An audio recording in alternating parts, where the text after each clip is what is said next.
Face is brought to you by Everbilena, EB Naturals, Love and Body Works.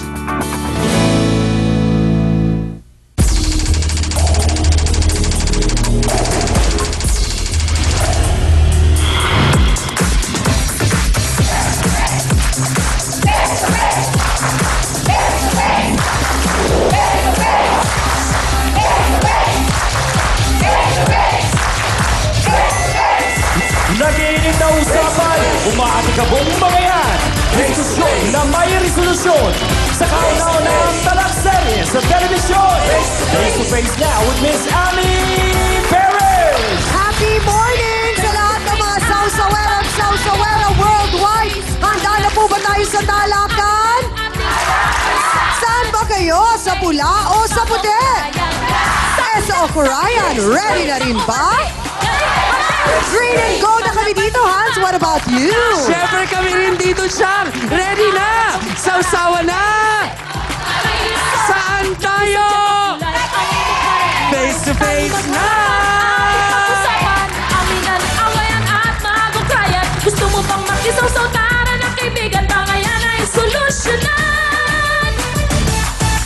Face to face. Sinong sisita mo? Face to face. Sinong ngingiti? Face to face. Ang mga problema? Face to face. Pag talikuran, harapin mo. Hey, kapay! Good morning, mga kapatid. Malamig pa rin po ang simoy ng hangin. Pero this time, love is in the air. At panahon na naman ang buwan ng mga puso. At siguradong abala na mga lovers kung paano nila syempre ipagdiriwang. At kung paano makikipagsiksikan. At pipila sa mga habang pila sa mga restaurants sa Valentine's Day. At syempre pa, busy rin po kami sa buwan na ito dahil kami po ang inyong mga kupido para panain ang mga puso ng ilan sa ating mga kababayan na may mga hindi pagkakaunawaan. At syempre, ito pa rin po ang inyong inaabangang talakserye sa telebisyon at Barangay Hall on Air na ang tanging layunin ay pagbatiin ang mga di nagkakaunawaan at iparamdam sa kanila na ang solusyon sa bawat gusot ay pagmamahalan. Diba? Lalo na ngayon, Love Month, ika nga, kaya dapat spread love. At sa ating pong fan page sa Facebook, syempre pa, umaapaw po ang mga pagmamahal ng ating mga online sausawero na wala pong humpay sa pagbibigay ng kanilang mga comments. Unahin ko lang, galing kay Junri Gentapa Ebkay. Magandang araw po, Chang Ami. Isa ako sa mga taga-subaybay ng inyong programang Face to Face. At nandito po ako ngayon sa Dubai. At ang program po ninyo ang ginagawa kong libangan sa araw-araw pagkatapos ng trabaho ko. Nakakawala po kasi ito ng pagod at homesick na nararamdaman ko at higit sa lahat, nakakapagbigay aral po ito sa akin. Mag-isa lang po kasi ako dito at walang kamag-anak. Ako nakakalungkot naman.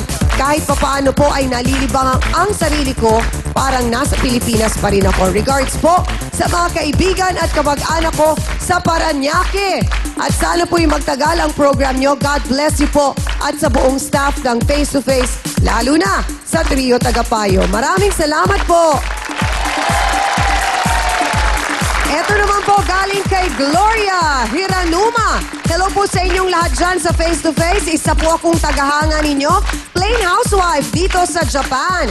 Isa ang anak ko at isa yung anak niyang nandun at 3 daw ang nandito sa Pilipinas. Libangan ko na ang manood ng Tagalog at number 1 talaga sa akin ang Face to Face dito sa aking computer nga lang. Trio Tagapayo, hello po sa inyo. Ang galing niyo po talagang mangaral. Pati ako nababaliw na po dyan sa palabas ninyo, Chang Ami and Hans. Lahat po ng mga taga Face to Face. Hello din po sa baby ko dyan na si Jenaline. And happy birthday. Belated happy birthday na last January 17.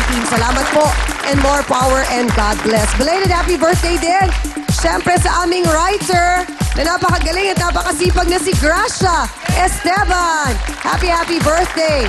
Maraming salamat po sa inyong lahat mga kapatid. At siyempre, ako pa rin po ang inyong pambansang kapitana, Chang Ami, na laging nagpapaalala, kung may problema ka, harapin mo, pag-usapan natin yan. At eto siyempre ang kasama palagi ng mga sausawero at sausawera, ang kanilang magiging kupida ngayong buwan ng mga puso, the one and only Barangay Tanod ng bayan na si Hans Martel. Maraming salamat, pasyal. Nako, mukhang isang magiging masaya, makabuluhang araw ang ating palabas ngayon. Di ba, Chang? Nararamdaman ko yan. At syempre, sana nga yung sabi mo kanina na yung mga medyo may sigalot, medyo may problema, ay mapagbati natin. Kaya naman, syempre, kailangan natin ng tulong mula sa ating trio Tagapayo! Etong tatlong to, nako, sobrang convincing. Kasi naman, pawang mga eksperto at talagang inaral nila ang kanilang mga ikangay expertise. Di ba talagang pinaggugulan po nila ng mahabang panahon.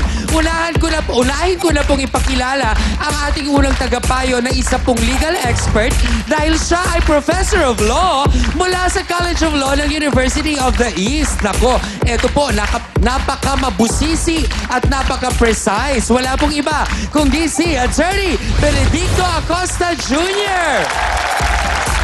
Ang ikalawa nating tagapayo, ito naman talagang she looks at the whole picture madalas, ika nga. Kaya po talagang napipinpoint niya kung ano talaga ang problema. Ang atin pong Doctor of Psychology and Family Counselor, Dr. Camille Garcia. Ang ikatlo naman nating tagapayo, eto, tagapagpaalala naman na, uy, kayo baka medyo, kaya hindi kayo nagkakaintindihan nakakalimutan yung tumawag sa Panginoon. Ang ating pong spiritual advisor, Father Sunny Merida.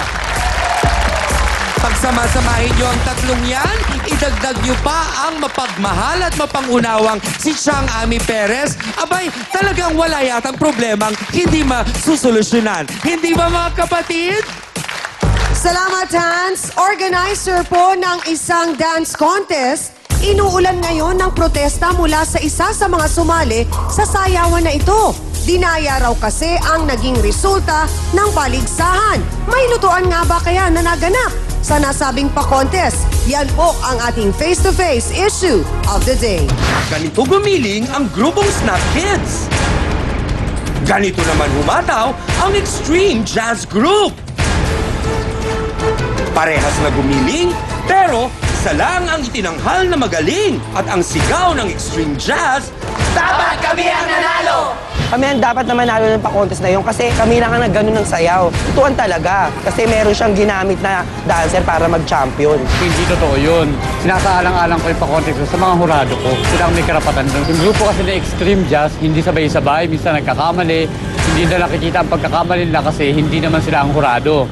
Pag oras na nakita kita, yung noo mong yan na walang buhok, ilalampasok ko mismo sa dance floor. Tuwing matatalo na lang kayo, sasabihin mo, luto-luto. Totoo kayang may dayaang naganap? Yan ang isyong dapat nating tutukan dito lang sa Face to Face.